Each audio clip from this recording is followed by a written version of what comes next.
The Stampeders welcome the Toronto Argonauts for the second clash between these two teams this season. Toronto has allowed the least amount of points in the league and come into this one hot, riding a 4-game winning streak. The last time they lost was against Calgary in late August. But this game's going to be about having a sense of urgency. We've talked about it all week. We haven't played that great at home. We haven't played our best football at home this year, and we need to change that. So it's going to be a sense of urgency from the jump. I feel like our sense of urgency is definitely there. When we're on the road, we got to bring that at home. They're always around the football, whether it's pass breakups or gang tackling or intercepting throws. They do a great job of forcing turnovers. They might be up there near the top two in turnovers as well. So we have to take care of the football. Calgary is coming off a stingy defensive game against the BC Lions, where they allowed just 11 points to pick up their 9th win. It's a performance the defense will look to build on, even with the secondary being shuffled yet again, with Javian Elliott and Ailey Buka being game-time decisions. Yeah, it was a good game, but there's things I know we can do better.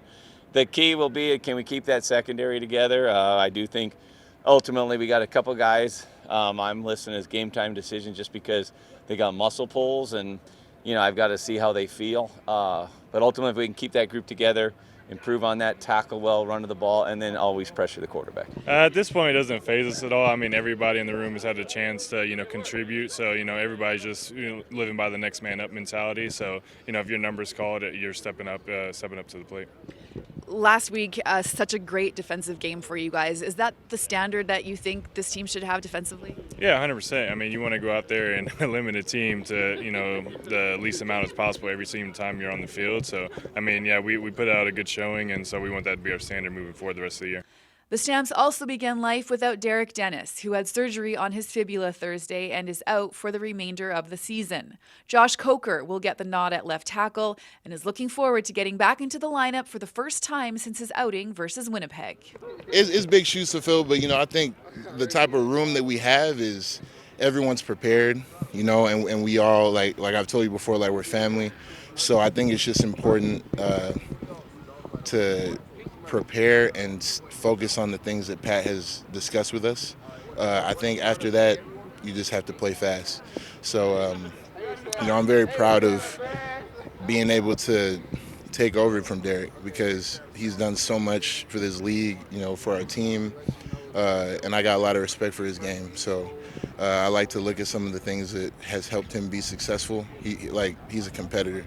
That's one thing about him, and obviously he's a good man, great man, but outside of football, or when it comes to football, I think he does a really good job of competing. So I'm going to make sure I do that as well, and we'll just keep the standard high. As for the rest of the offense, the Stamps will go with the same receiving core as they did last game, bolstered by Kadeem Carey, who continues to lead the league in rushing yards and is third in touchdowns. Malik Henry continues to be one of the league's most dangerous offensive weapons. He has scored 5 touchdowns and made 31 catches in his last 5 games, including scores from 50, 61, and 77 yards out. He also leads the league in yards per catch with 18.6. Something's got to give on Saturday night. Calgary is leading the league offensively with an average of 30.9 points per game, while Toronto is one of the stronger defensive teams, currently second in the CFL, allowing an average of 22.5 points per game. And this will be the 100th game between Calgary and Toronto. The Stampeders lead the all-time series with the Argos 55-43-1, thanks in large part to a 12-game winning streak against the Boatmen between 2014 and 2019.